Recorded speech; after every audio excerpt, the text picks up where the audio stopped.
Elhamdülillah, ve salatu ve selamu ala Rasulillah. İnşallah, Manhaj-ı Salikin kitabından sağızda olan tavız. Ötkenki sabakta avtor jönünde jana fiqhga baylanışlı kebir terminlerde tushuntirib ötkönbüz. Bu sabakta kitabımızda okup başlayız. Avtor aytıp жатат: Bismillahirrahmanirrahim ve bihi nesta'in.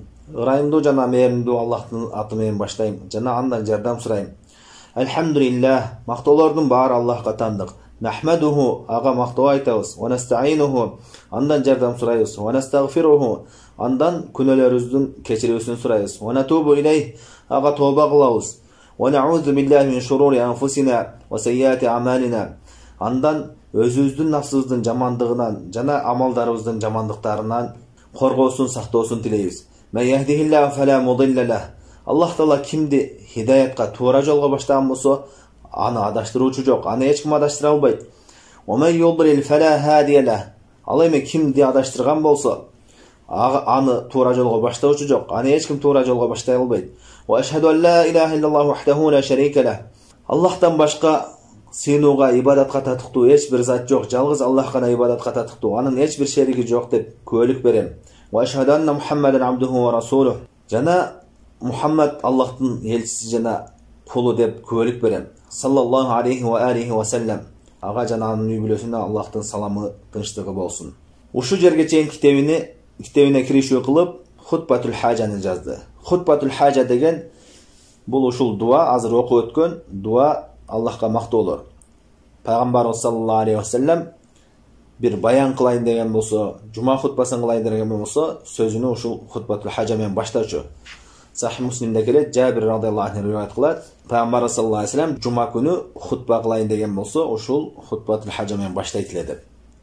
Alımlar aytышат, sünnet boyunca negizi egerde jaza turgan bolsoň, kaç jaza turgan bolsoň, kitep jaza turgan bolsoň, anda Bismillahirrahmanirrahim de öyle, oşo bismillah menен çektelүүnü sünnet dep aytышат. Hutbatul hajany eskerbeyle. Sahih Buhari Müslim'de kelgen hadiste İbn Abbas radıyallahu anh rivayet kılgan hadiste Peygamber sallallahu aleyhi ve sellem Rim imperiyasının başçısına kaç yazganda Bismillahirrahmanirrahim dep bismillah menен çektelgen deyt.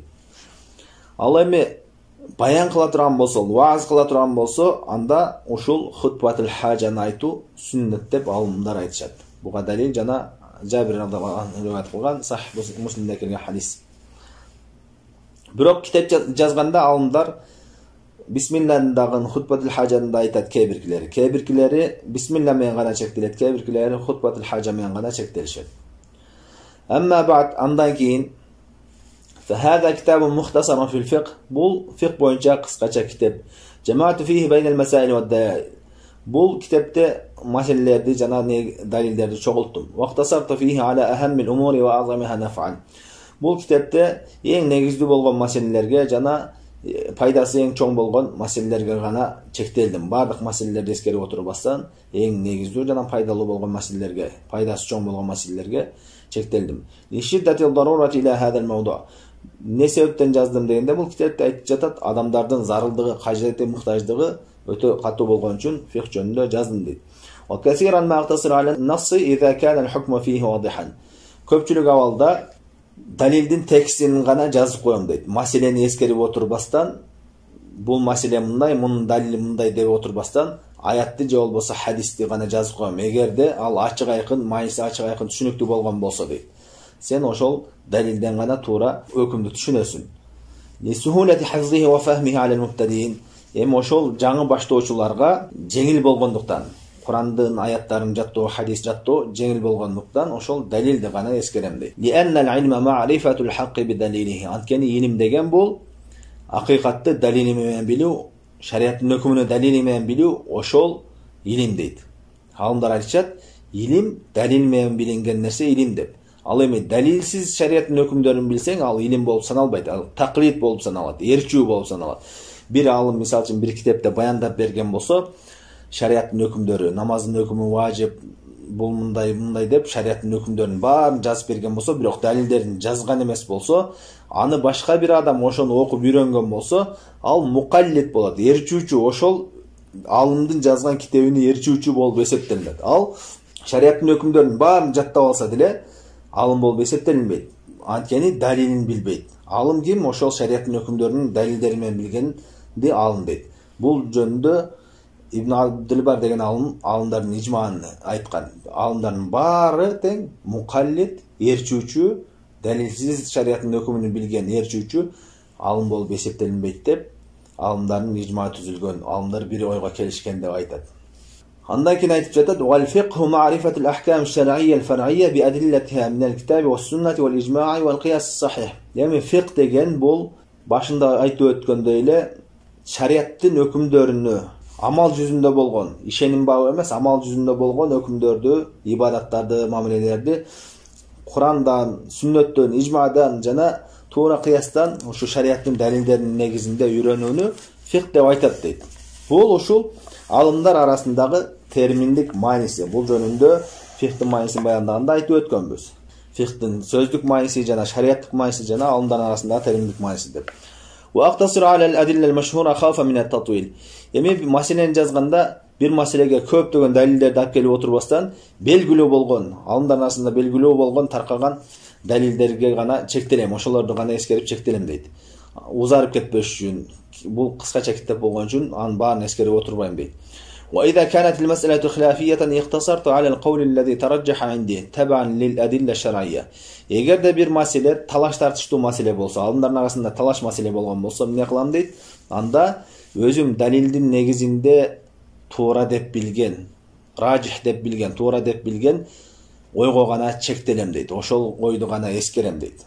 Биз башында айтып өттүк, фикх маселелери эки түрдүү. Же болбосо ижма болгон маселелер, алымдардын баары тең бир ойго келишкен, талаш жок маселелер, экинчи маселелер алымдардын арасында талаш болгон маселелер деп. Эми ошол талаш болгон маселеде дейт бул алым. Алымдардын арасында талаш болгон маселеде мен алымдардын оюн баарын эскерип отурбайм дейт. Өзүм далилдин негизинде туура деп билген ойду гана жазып чектелем дейт, ошол ойго гана. Бул китептин артыкчылык өзгөчөлүктөрүнөн. Көпчүлүк фикх китептер ошол же талаш маселелерди алымдардын талаштарын эскерет, же болбосо талаш маселелерде далилдин негизинде туура деп жеткен ойду жазышпайт, ошол өзүнүн мазхабынын оюн жазат. Ал ойду өзү туура эмес деп билиши мүмкүн, бирок мазхаб боюнча жазган себептен ошол мазхабтын оюну жазат. Бул алым болсо жок, мен бир алымды же бир мазхабты ээрчиген жокмун дейт. Ошол талаш маселелерде, бул талаш маселеде далилдин негизинде жазып жатам дейт. Эми бул далилдин негизинде туура деп табуусу, бул башында айтып өттүк, алымдардын арасындагы талаш маселелерде сөзсүз түрдө бир алым бир маселени туура десе 100% туура болушу шарт эмес. Ал алым өзүнүн илимине жараша аракет кылып туураны тапканга аракет кылат. Ошол туура маселени табышы, туура ойду табышы мүмкүн же ката кетириши мүмкүн. Ошон үчүн ар бир алым өзүнүн илим деңгээлине жараша туура деп билген ойду карманышат дагы, жана ал ой сөзсүз түрдө 100% туура болушу шарт эмес. Андан кийин айтып жатат: "Ал-ахкаму хамсатун." Шариатта өкүмдөр 5 өкүм бар дейт шариатта. Амалдардын өкүмдөрү 5, ибадаттардын өкүмдөрү 5, адамдардын арасында болгон мамилелердин өкүмдөрү 5. Алар төмөнкүчө. Биринчиси ал-важиб, ва хува ма усиба фа'илуhu ва уqiba tarikuhu. Важиб деген ал аны кылсаң сооп берилет, аны таштасаң күнөөкөр болосуң. Важибти кээ бир алымдар фарыз деп да аташат. Кээ бир алымдар фарыз менен важибтин айырмасы бар деп айтышат. Фарыз деген бекемделген, күчтүүрөөк дейт, ал эми важиб деген фарыздан төмөнүрөөк дейт. Негизи экөөнүн тең натыйжасы бир эле. Экөө тең ошол шарият милдеттүү түрдө аткарууга буйруган. Кимде ким аны аткарса сооп болот, кимде ким аны таштаса күнөөкөр болот. Бул шариаттагы биринчи өкүм. Демек шариатта кээ бир ибадаттардын же болбосо кээ бир амалдардын өкүмү ушул важип болот. Сөзсүз түрдө милдеттүү түрдө буйруган. Экинчи өкүм болсо вал хараму диддуху. Ошол важиптин каршылашы ал арам дейт. Аны шариат милдеттүү түрдө таштоого буйруган. Кимде ким аны кылса күнөөкөр болот, аны таштаса сооп алат деген мааниде. Бул шариаттагы экинчи өкүм. Эми шариат тыйган нерселер арам. Эгерде шариат кандайдыр бир амалга буйруган болсо, негизи ошол буйрук, Куран сүннөттө буйрук келген болсо, буйрук ошол амалдын важип экендигине далил болот. Бул негизи ошондой. Качан гана бул милдеттүү түрдө буйрук эмес, важип эмес деген башка далил келмейинче негизи буйрук көрсөк Кур'ан сүннөттө бул амал важип экен, сөзсүз аткарыш керек экен деп түшүнүш керек. Аллах Таала Кур'ан Керимде айтат: "Ва акимус-сала". Мисал үчүн Аллах Таала айтып жатат: "Силер намазды тургузгула" деди. Бул буйрук. Демек намазды окуунун өкүмү не? Фарз, важип. Ал эми Кур'ан сүннөттө кайтаруу келген болсо, ал ошол амалдын арам экендигине далил болот. Бул негизи. Качан гана башка далил бул арам эмес, макрух деп баяндамайынча негизи кайтарган эмелер ал арамга далил болот. Мисал үчүн Аллах Таала Кур'ан Керимде айтат: "Ва ла тaqrabuz zina", силер зинага жакындабагыла дейт.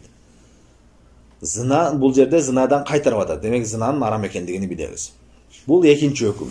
Үчүнчү өкүм айтып жатат: "Вал макруху ма усиба тарикуху ва лам ю'aqab fa'ilhu". Эми макрух деген дейт, аны таштаган адам соопка жетишет. Аны кылган болсо күнөөкөр болбойт. Бул шариаттагы үчүнчү өкүм ушул. Шариат таштоого үгүттөгөн, бирок милдеттүү түрдө эмес. Кимде ким аны таштаса, шариат ага сооп берет. Ал эми кимде ким аны таштабаса, ал күнөөкөр болбойт деген маани. Төртүнчү сүннөт вал маснуну диддуху. Эми төртүнчүсү бул сүннөт деген. Төртүнчү өкүм бул сүннөт. Ал эмне десе, ал макрухтун каршылашы дейт. Шариат ал амалды аткарууга үгүттөгөн, бирок милдеттүү түрдө эмес. Кимде ким ал амалды аткарса, ал соопка жетишет. Кимде ким аны аткарбаса, күнөөкөр болбойт. Демек сүннөт дегендин мааниси, терминдик алымдар арасындагы мааниси ушундай. Вал мубаху ва хува аллази фи'луху ва таркуху аля хаддин сава. Андан кийин бешинчи өкүм бул мубах. Мубах деген эмне десе, аны кылсаң дагы, кылбасаң дагы баары бирдей. Сооп да жазылбайт, күнөөкөр да болбойсуң. Ал кайсы амалдар? Адамдын жашоосунда кылган жөнөкөй амалдары. Уктаганы, жеп ичкендери. Бирок алымдар айтышат, эгерде ошол мубах амалдарды дагы жакшы ниет кылган болсоң, соопка жетишесиң дейт. Мисал үчүн уктаганыңда эс алып алып, Аллах Таалага көбүрөөк ибадат кылайын.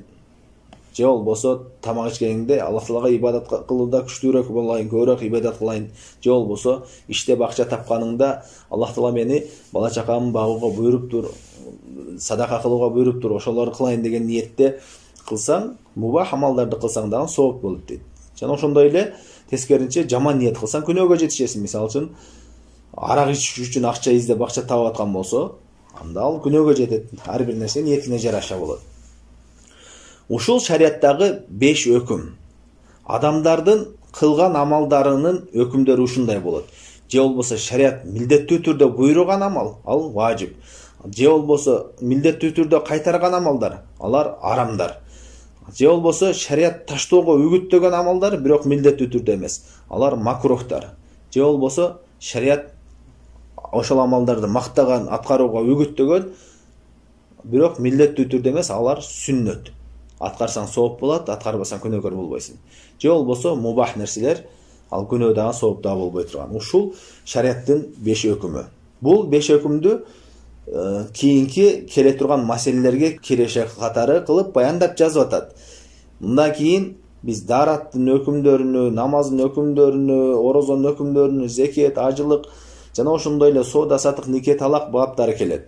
Ошолордо келген маселелердин өкүмдөрү ушул 5 өкүмгө кирет деп баяндап, ошого киришүү катары шариаттын өкүмдөрүн баяндап жазды.